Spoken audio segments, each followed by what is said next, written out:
Boa noite, minha amiga dona de casa. Como é bom estar novamente com você, de volta, né, todas as sextas-feiras, né? Olha, o programa de hoje, nós vamos falar sobre o espiritismo, né? E as pessoas a participarem serão o senhor Elias Ibrahim, o senhor Miguel Ângelo Pinto e o senhor Ivan Vieira de Paula. Boa noite. Boa noite. A minha primeira pergunta, eu acho que seria para o Ivan, né? O espiritismo é uma religião? Bom, boa noite, Josiane. Boa noite. Com realmente muita alegria que nós retornamos ao seu programa para falarmos acerca dos assuntos espíritas. Esses assuntos que vêm esclarecer realmente as dúvidas que existem na cabeça dos telespectadores, né? E realmente, o espiritismo, nós teremos a resposta, talvez possa parecer estranha para você. O espiritismo não é uma religião e é uma religião também ao mesmo tempo. Ele não é uma religião no sentido convencional, no sentido que nós habituamos a ver. O espiritismo não tem templo, não tem imagens, não tem rituais, não tem paramentos, não tem hierarquia. Não tem nada de culto exterior, coisas exteriores. Santos, nada? Nada, o espiritismo não possui nada disso daí. Então, por esse aspecto, o espiritismo não é uma religião convencional. Mas nós diremos aí, vamos afirmar que o espiritismo é uma religião, porque a própria palavra religião quer dizer religar a criatura ao Criador. E isso o espiritismo vem fazer com muita propriedade. O espiritismo vem realmente nos conduzir, vai nos dar todas as oportunidades para que nós, crescendo moralmente, modificando a nossa maneira de ver a vida, de valorizar as coisas, de dar os devidos valores para as coisas, nós vamos caminhar até esse Pai. O espiritismo possui seus três aspectos, né? Três aspectos, vamos chamar melhor assim, que é a parte filosófica, a parte científica e a parte religiosa também. Ele possui alguns fundamentos, dentre os quais os 5 principais, nós destacamos a crença em Deus. É um dos principais fundamentos do ensinamento espírita. Mas cremos num Deus Pai, um Deus de amor, como o próprio Cristo ensinou. Porque o próprio Espiritismo é a revivescência da mensagem do Cristo na sua simplicidade. Quer dizer, vocês acreditam no Pai e no Filho? Nós acreditamos no Pai, no Criador, e acreditamos no Filho também, Jesus, mas que foi um espírito criado como nós. Não um ser privilegiado, um espírito criado diferente de nós. Um espírito criado como nós, que por lutas, por esforço próprio, por vontade própria, chegou no estágio que ele está. Para nós, o espírito mais puro que já esteve entre nós. Nós cremos também na imortalidade da alma, que a maioria das religiões crê na imortalidade da alma, mas de uma maneira um pouco diferente. Nós acreditamos na vida depois da vida física. Então, a vida com muito mais intensidade do que nós temos a própria vida física aqui. E então, se nós cremos nessa vida, a morte não existe. Então, essa vida que existe nesse mundo espiritual, para nós, é o nosso mundo verdadeiro. Nós viemos de lá e para lá vamos retornar. Então, nós cremos nessa imortalidade da alma, que por esforço próprio, depois, nós lutando através da reencarnação, que é um outro tópico, vamos atingir estágios superiores, vamos nos tornar de demônios, de erros muito cometidos por nossa vontade, vamos tornar anjos um dia, porque a nossa vontade de socorro a toda a humanidade vai ser grande. Cremos na reencarnação, que é considerada por muitas pessoas um fato estranho até a reencarnação, e acreditamos que talvez seja falada pelos companheiros depois. É um tópico muito importante. Mas nós cremos porque vem ser consoante a justiça divina. É somente experimentando várias vezes, vindo várias vezes, como o próprio Cristo disse a Nicodemos, que era preciso nascer de novo para vermos o reino de Deus, ou melhor, que era preciso nascer de novo para nós conquistarmos esse reino de Deus, para termos a perfeição. Então é só nascendo de novo. Cremos então que se somos imortais, se vivemos, temos a imortalidade, nós cremos na possibilidade dos espíritos se comunicarem conosco. Os espíritos que estão no mundo espiritual, se eles estão vivos e a vida é intensa, eles têm a possibilidade de estar em contato conosco muito mais a miúdo do que nós possamos entender. Então, bom, você está falando, por exemplo, a respeito da reencarnação, no sentido, por exemplo, desses espíritos se tornarem, por exemplo, espíritos de luz, perfeitos, puros. Isso, nós fomos criados por Deus simples e ignorantes. Mas quando nós nascemos, nós não nascemos esse espírito assim puro? Não. No estágio que nós estamos muito longe da perfeição ainda. Podemos observar pelo sofrimento que vive o nosso planeta, pelas discrepâncias que existem aqui. Mas nós não somos espíritos puros, estamos muito longe. E não fomos criados puros. Nós fomos criados simples e ignorantes no sentido de sem conhecimento. E por lutas próprias, através das vidas sucessivas, vamos angariando bagagem, cada um fazendo aquilo que quer. Cada um faz o que quer, nós somos livres, nós temos o livre-arbítrio para agirmos como quisermos, mas vamos responder por tudo que fizermos. E vamos caminhando, à medida que vamos acertando, vamos crescendo espiritualmente. Essa é a visão espírita. E nós cremos também, o quinto tópico que a gente vinha falando, é na pluralidade dos mundos habitados. Nós fazemos essas vidas sucessivas não só na Terra.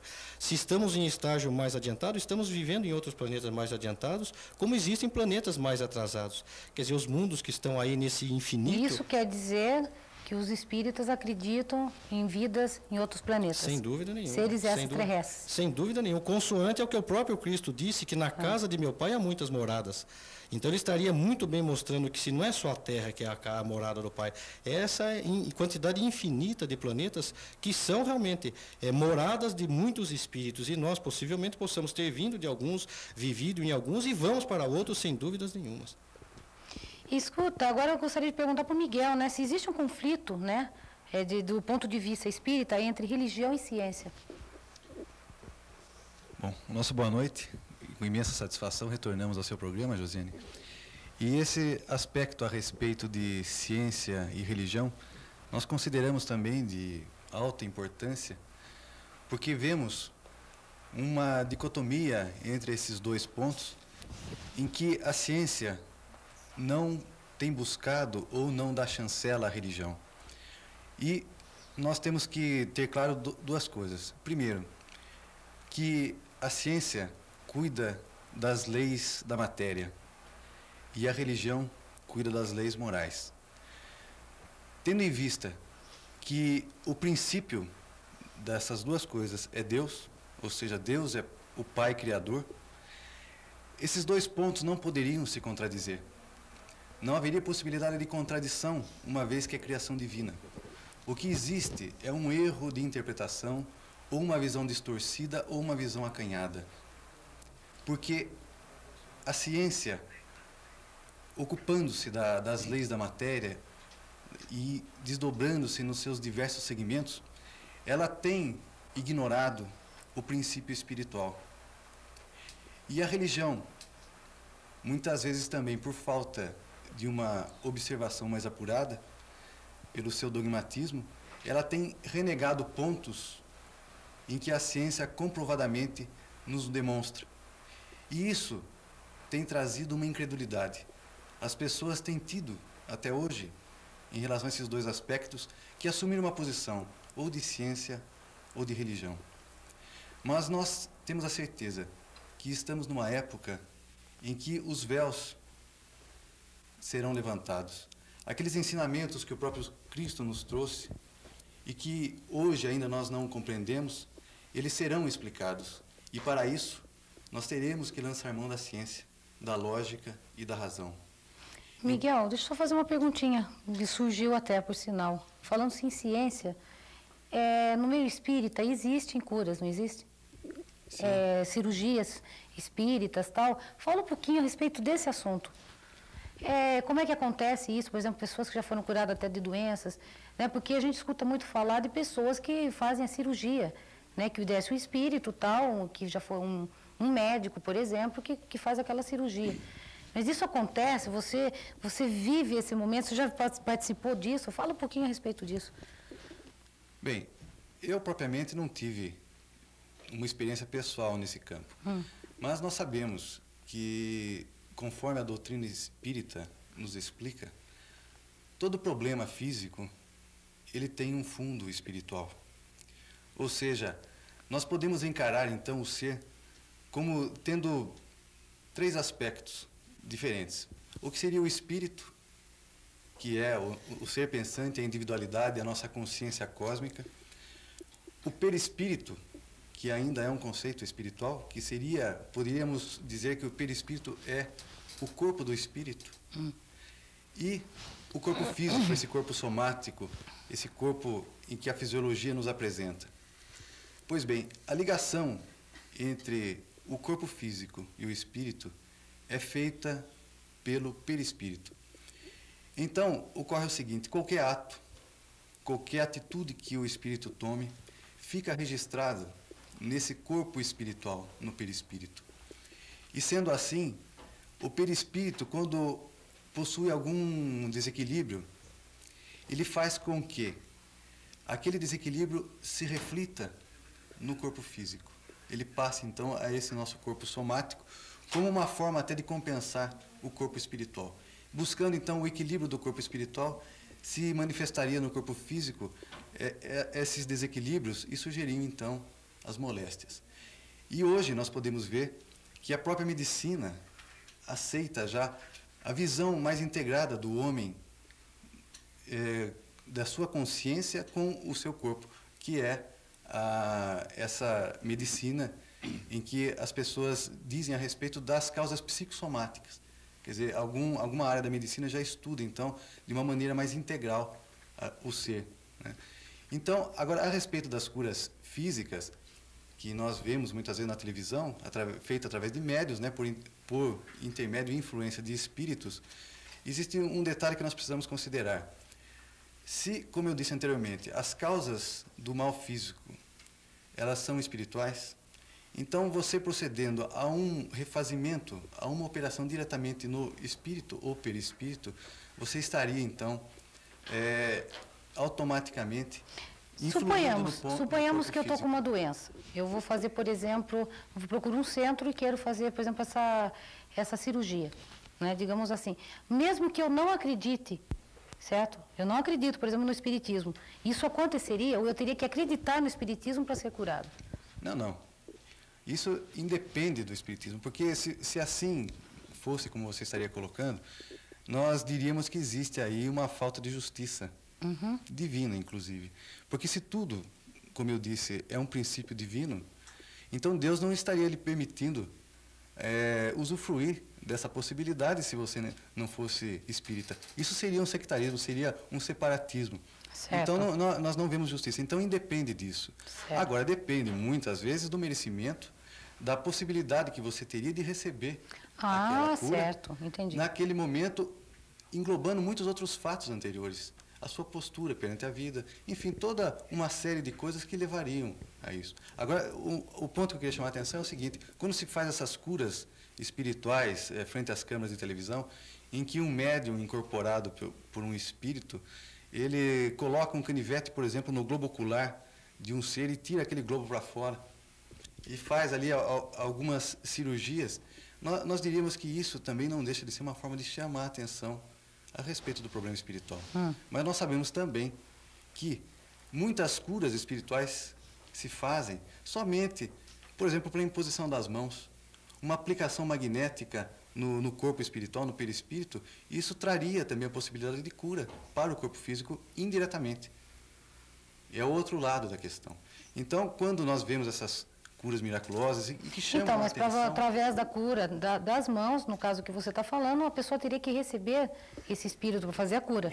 Não seria, por exemplo, essa força interior dela que estaria curando, seria o espírito. Eu receberia... porque, veja bem, a partir do momento que ela está doente, que ela tem algum problema, ela já não teria, vamos dizer, a sua possibilidade integral de curar-se.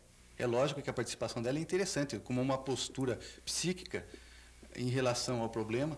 É interessante, quer dizer, uma visão otimista em relação ao problema também é interessante. Agora, essa cura espiritual que eu digo daí, que não seria através de cortes, de cirurgias mesmo aparentes, essa cura espiritual ela pode se fazer pelo médium, né? E também pode ser feita pelo plano espiritual, sem a presença do médium, fazendo aplicações energéticas, né, eletromagnéticas, diretamente no corpo espiritual do paciente. Certo. Eu acho que agora, bom, nós vamos a um pequeno intervalo, voltamos já já. Daí o seu Elias, né, vai falar sobre a caridade, tá? Aguarde que voltamos já já.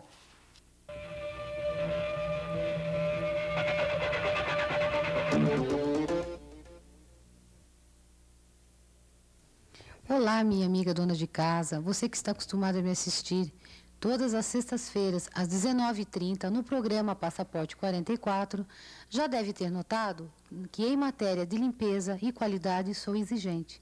Você deve estar cansada de ouvir por aí que leite é tudo a mesma coisa. Mas agora chegou um leite que irá fazer você mudar de ideia. É o leite tipo A Anália Franco. Vamos conhecer um pouquinho a Fazenda Anália Franco? A Fazenda Anália Franco investiu na tecnologia para produzir saúde a você. Cuidando do animal com muita higiene, dispensando o contato manual para que você seja a única pessoa a tocar no produto, a tecnologia de produção em circuito fechado garante a qualidade do leite tipo A da Fazenda Anália Franco.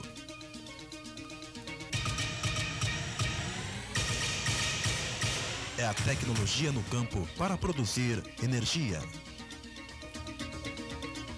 A fabricação da embalagem.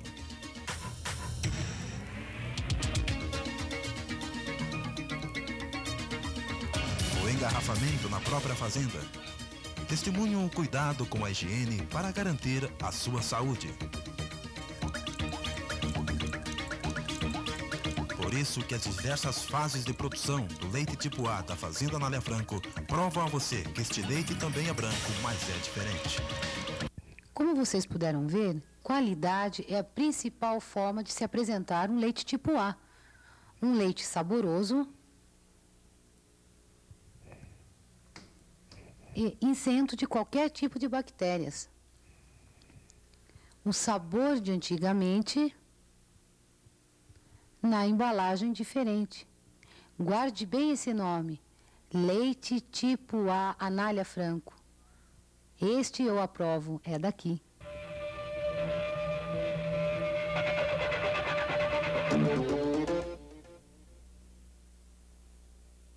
Bom, agora vamos à pergunta, né, ao seu Elias, né, por que a caridade, né, é o que mais predomina no Espiritismo? Boa noite, Josiane. Boa noite, amigos da TV Comunitária. É com satisfação que comparecemos novamente aqui para falar alguma coisa a respeito da doutrina espírita. Segundo programa já, hein? Segundo programa com você. Por sinal, teve muita audiência.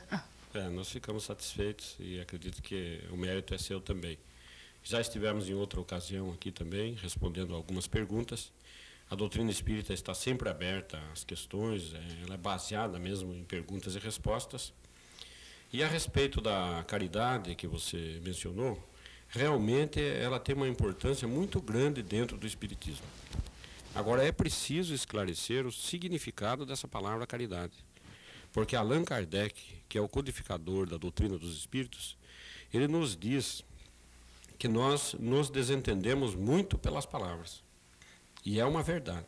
Você pode ver que a própria palavra amor, que tinha um sentido puro, um sentido angélico quase, hoje se transformou de uma maneira física, de uma maneira carnal, e quando se diz amor hoje, não sabemos bem o que a pessoa está querendo dizer. Então as palavras são importantes. E a caridade no Espiritismo, ela tem um significado muito mais amplo do que o que é atribuído normalmente aí na sociedade. Porque quando se fala em caridade, pensa-se em dar objetos, dar coisas. E não é isto apenas, isto também é caridade.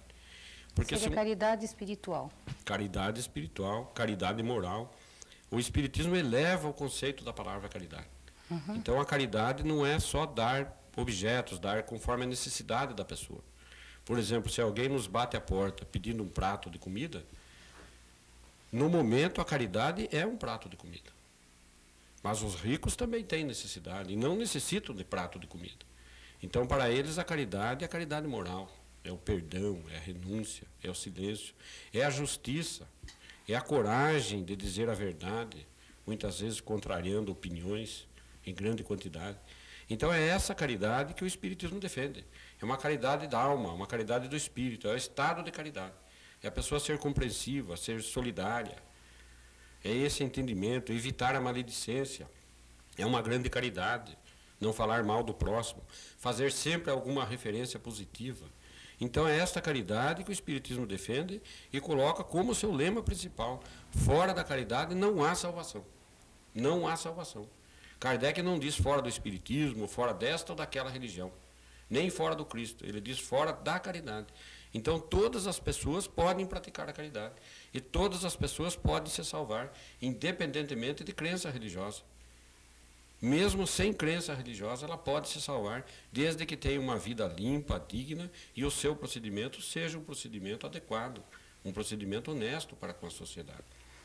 Então é por isso que Cristo diz, nem todos os que dizem Senhor, Senhor, entrarão para os reinos do céu. Porque o Espiritismo não é esta religião apenas de frequência, de bater ponto, como se diz. Não.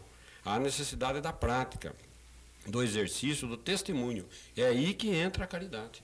Que, aliás, Cristo foi o maior caridoso que esteve na face da terra e não tinha nenhum bem material. Não tinha onde recostar a cabeça.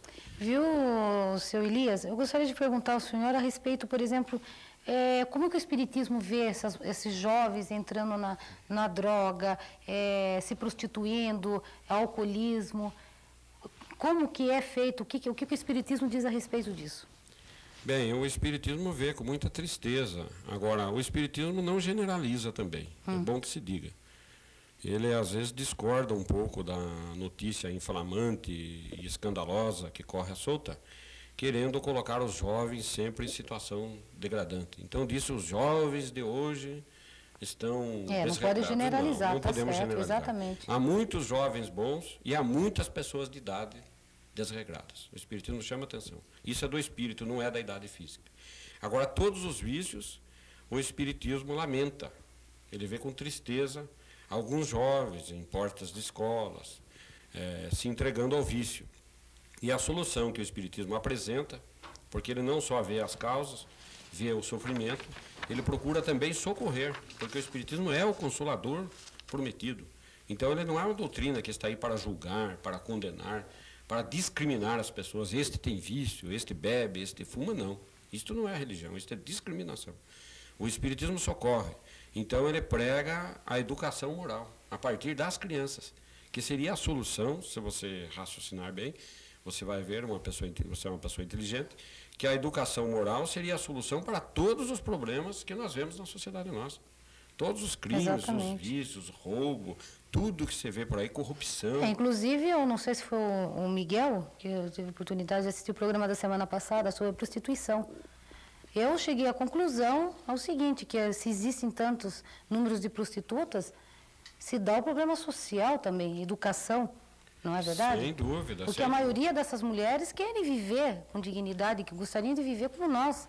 Se nós pesquisarmos a vida dessas pessoas, nós vamos ver que lá atrás existe um problema muito grande. Ou problema de família. Abandono familiar. Abandono, a mocinha de 14, 15 anos, os pais não quiseram. Ou o pai era bêbado, inclusive, a mãe tem o caso de uma que ela se engravidou, né? E o pai não aceitou, a mãe não aceitou mais na casa.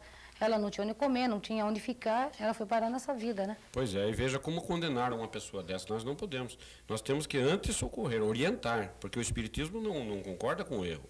Ele condena a prostituição, mas não a prostituta. Porque a prostituta é uma pessoa humana. Aliás, nem o Cristo condenou. Exatamente. O próprio Cristo disse, atire a primeira pedra aquele que estiver sem pecado. E todos se afastaram porque todos eram pecadores, inclusive com aquela prostituta que era Maria Madalena.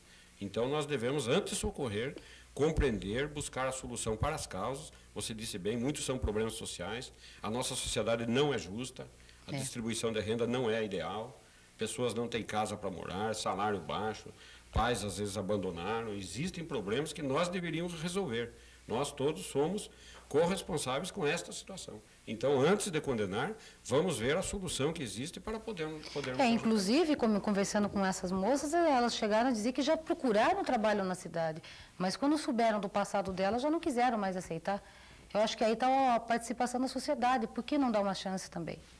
Não é verdade? É verdade. Você quer falar comentar alguma coisa? Eu estava pensando, né, sobre o discorrer do Elias, e a gente lembrava que já dos mais de 200 anos atrás, na Revolução Francesa, quando se levantou o lema, hoje é abraçado por muitas instituições, que era liberdade, igualdade e fraternidade, tendo como nisso a solução para os problemas de ordem moral, você livre, igual e fraterno, realmente as coisas caminhariam para uma situação diferente. Mas a gente vê que passaram-se 200 anos e as coisas parecem que continuam melhorando, sem dúvida nenhuma, mas a passos lentos. Por quê? Os espíritos superiores, né, através das mensagens trazidas de várias áreas, vêm nos dizer o seguinte, que enquanto o homem quer ser livre e igual, que é o que todo mundo anseia, eu quero ser igual, eu quero ter as mesmas condições, eu quero ser livre para fazer o que quiser. Mas enquanto o homem não for fraterno, a liberdade e a igualdade é desequilibrada, ela é desorganizada, ela em vez de ajudar, ela prejudica as pessoas. Então, realmente, estimulando a fraternidade, que é essa educação moral a quem Elias vinha se referindo, e que quando o Miguel vinha falando de curas, né, você falou sobre as curas, essa é a cura que o Espiritismo propõe para as pessoas. É para você se transformar moralmente. Você pode até ter uma deficiência física, um sofrimento físico por doença congênita, você pode ter o maior problema físico que você tiver, mas se você é um ser moral, um ser espiritualizado, um ser equilibrado, você vai suportar com dignidade. Você não quer a sua cura do corpo, você quer a sua cura do espírito. Essa é a cura verdadeira que o Espiritismo se propõe. Ele quer reformar o homem verdadeiramente cristão para reformar o mundo. Porque no momento em que nós vivemos intensamente o ensinamento do Cristo de amar ao próximo, de aquele que quiser ser maior dentre vós, seja o que mais servir, esteja sempre fazendo aos outros o que você gostaria que os outros vos fizessem, quando nós realmente partimos para esse lado, nós não vamos estar preocupados com liberdade nem com igualdade, porque tudo isso já estará superado. Nós já estamos sendo fraternos de verdade, com toda a intensidade que existe. E isso que se chama a evolução espiritual. Então, à medida que nós vamos nascendo, renascendo, vivendo novamente, voltando aqui para reparar erros, para continuar a nossa marcha de aprendizado, porque a Terra, o corpo físico, é o uniforme da escola que é a Terra. Nós, espíritos imortais, vestimos o corpo de carne para virmos na escola da Terra. Vamos aprender lições preciosas que vão nos conduzir aos mais altos planos se nós soubermos tirar proveito. Porque se não soubermos, vamos repetir de ano. E voltamos numa outra vida para passarmos aquilo que é importante para a gente, para que os testes venham chegando. E se a gente vai se moralizando, esses testes vão sendo vencidos. E muito mais, além de vencermos, nós vamos ajudar as outras pessoas a vencerem, que é o que o Elias falava no caso das prostitutas. O Espiritismo não é contra o viciado nenhum, é contra os vícios.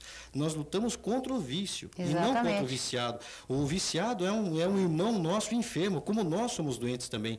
Cada um de nós que nos assiste nesses instantes deve ter no seu íntimo alguma coisa que ele sabe que é um problema sério para ele. De que ele necessita, de que né? ele necessita de ajuda. E às vezes não é a caridade material que Elias falava. Não é um prato de comida, mas é uma palavra amiga, é um esclarecimento, é um conforto, é uma condução para o nosso crescimento espiritual. E eu acho que é aí que as pessoas até confundem, né? Quando se fala em caridade, já pensa na matéria. Sem dúvida. Sendo que eu acho que a espiritual é a mais importante. Essa é a visão distorcida. É o tudo numa pessoa. Certo? Quando você encontra aquele ombro amigo, aquela pessoa amiga que pode te confortar, que dá aquela palavra de amor, eu acho que preenche aquele vazio que está dentro da pessoa. Então, como você falou, tem os ricos, né? Que eu acho que é o que mais